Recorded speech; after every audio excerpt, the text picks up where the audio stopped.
Agama itu simpel, agama mudah, tidak ribet. Di desa itu Pak, kalau ada orang mati itu sedih, tapi setelah itu lebih sedih lagi, karena kalau nggak punya uang dia harus jual sapi, jual lahan untuk bisa nyelameti si mayit.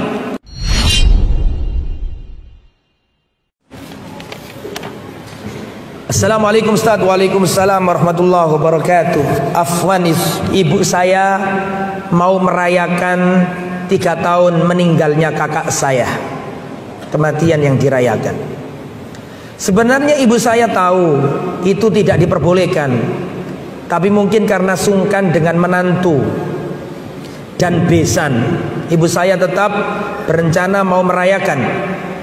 Yang saya tanyakan, apakah saya boleh membantu memasak karena saya nggak tega ibu saya yang sudah sepuh untuk memasak sendiri, atau bagaimana seharusnya sikap yang saya lakukan Ustaz?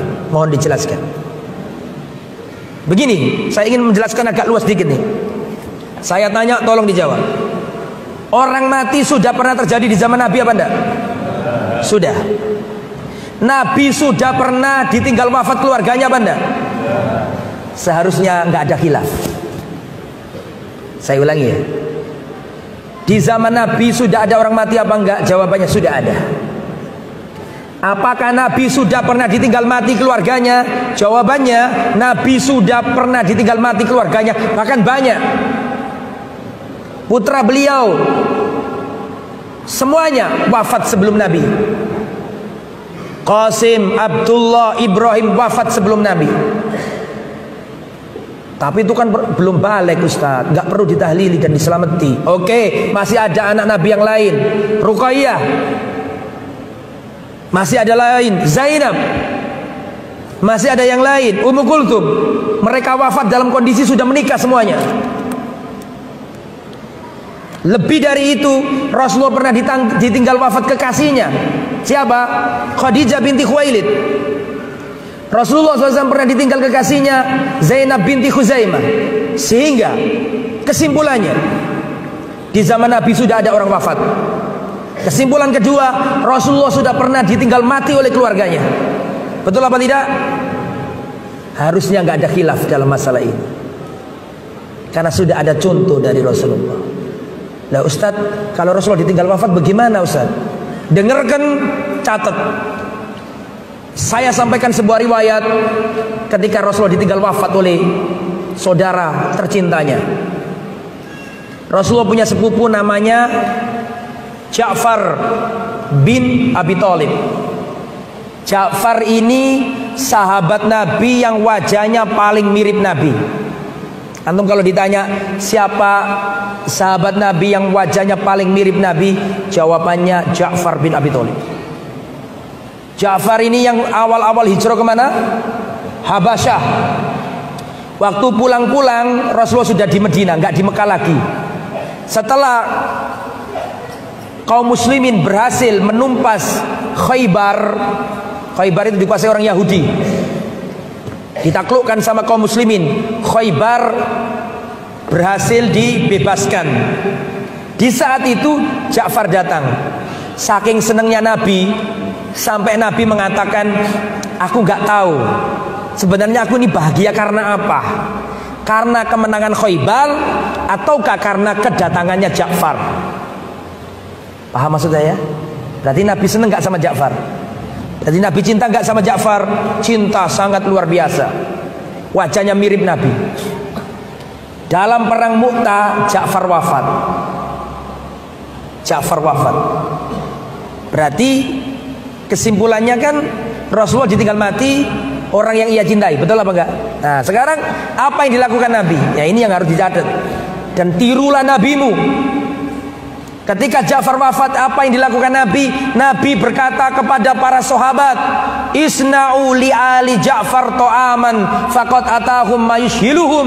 Sahabat-sahabatku, buatkan makanan untuk keluarganya Ja'far, karena telah datang kepadanya perkara yang menyibukkan mereka. Orang kalau ditinggal mati itu sibuk apa enggak? Sibuk, nggak sempat mikirin menunya manusia. Nanti menunya apa? Rendang apa? Soto Lamongan. Oh, dia aja kepikiran kok. Dia aja ditinggal wafat kok, disuruh mikirin makanannya orang. Makanya kata Nabi, isna'u li ali Ja'far ta'aman, buatkan makanan untuk keluarganya Ja'far. Pertanyaannya, berarti yang membuatkan makanan yang ditinggal mati atau orang lain? Catat itu. Apakah cukup di situ? Enggak. Rasulullah datang. Rasulullah mendatangi keluarganya Ja'far. Istrinya Ja'far adalah Asma binti Umais. Dan pada waktu itu Ja'far punya anak dua, Abdullah bin Ja'far dan Muhammad bin Ja'far bin Abu Thalib. Ja'far bin Abi Thalib, berarti saudaranya Ali bin Abi Thalib, sepupu Nabi Ja'far ini. Maka datanglah Rasulullah. Jadi yang pertama tadi menyuruh orang membuat makanan, itu satu ya, ditulis. Yang kedua, Nabi datang ke rumahnya Ja'far, keluarganya menangis, istrinya nangis, anak-anaknya kecil nangis. Nabi mengatakan, la tabku ala akhi ba'dal yaum, jangan kalian tangisi lagi saudaraku setelah hari ini. Stop, jangan bersedih lagi. Berarti ditarik poin kedua. Yang dilakukan Nabi adalah mendatangi rumah duka dan menghiburnya, bertakziah. Itu nomor dua, catat. Betul apa enggak? Apakah cukup di situ? Enggak. Apa yang dilakukan Nabi? Nabi berkata kepada orang-orang di rumah itu, mana anaknya Ja'far? Mana anaknya Ja'far? Maka didatangkan Muhammad bin Ja'far, Abdullah bin Ja'far dan Muhammad bin Ja'far. Perhatikan kata Rasulullah, adapun Abdullah bin Ja'far ini mirip Ja'far, berarti mirip aku. Paham nggak maksudnya? Adapun Muhammad ini mirip pamanku Abu Thalib. Berarti mirip apanya anak ini? Kakeknya.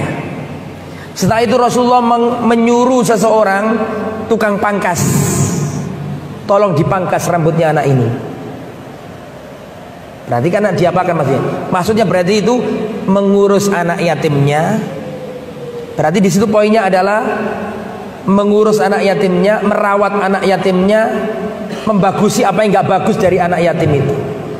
Jelas ya? Setelah itu istrinya Ja'far datang ke Nabi nangis. Ya Rasulullah, anak-anakku bagaimana ini?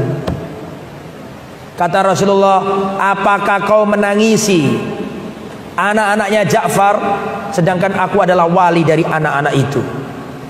Berarti apa kesimpulannya di situ? Mengkafil, membiayai dan merawat anak yatimnya. Logikanya itu Pak, anggaplah kita nggak pakai agama, sudah habis, nggak pakai agama misalnya, kita pakai sosial saja. Kalau ada orang kena penyakit, kena kesulitan, kena musibah, harusnya orang yang nolong apa dia ngasih makan orang? Logika sosial ya. Kalau orang kena musibah itu dia apakan? Ditolong. Agama itu simple, agama mudah, tidak ribet. Di desa itu Pak, kalau ada orang mati itu sedih, tapi setelah itu lebih sedih lagi, karena kalau nggak punya uang dia harus jual sapi, jual lahan untuk bisa nyelameti si mayit. Ini fakta loh, bukan katanya orang. Ngaki wong desa, ngerti kejadian di desa itu. Sudah keluarganya pas-pasan ditinggal mati oleh keluarganya, bingung, harus diselamati, jual ini jual itu. Setelah itu jalan jangka dekat, berapa bulan keluarganya satu mati lagi, jualan lagi. Islam tidak sedolim itu. Agama yang mudah, yang enak, yang sesuai fitrah. Ada orang susah ditolong. Jelas ya? Jadi kematian sudah ada di zaman Nabi. Nabi ditinggal wafat sudah pernah. Maka contohlah yang dilakukan Nabi ketika ditinggal wafat oleh keluarganya. Para sahabat mengatakan, kunna na'uddu al-ijtima', kami menganggap kumpul-kumpul di rumah orang mati dan dihidang-hidangkan makanan minan niyaha, termasuk meratapi mayit. Yang ngomong siapa ini? Sahabat Nabi. Kunna na'uddu al-ijtima' inda ahlil mayyit.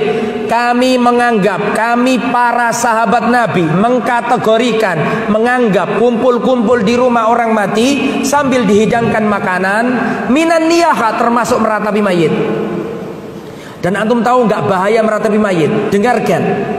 Rasulullah mengatakan, yu'adzabul mayyit bima niha alaihi.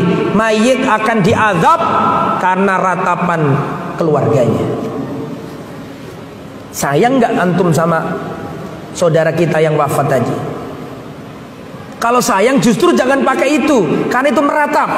Meratap itu bisa berakibat terazabnya orang yang diratapi. Nabi yang ngomong, hadis Muslim, Bukhari, yu'adzabul mayyit bimaniha alai, mayit akan diazab karena ratapan keluarganya. Dan salah satu meratap menurut tafsirnya sahabat adalah kumpul-kumpul di rumah orang mati sambil dihidangkan makanan. Anda sayang, kalau sayang jangan lakukan.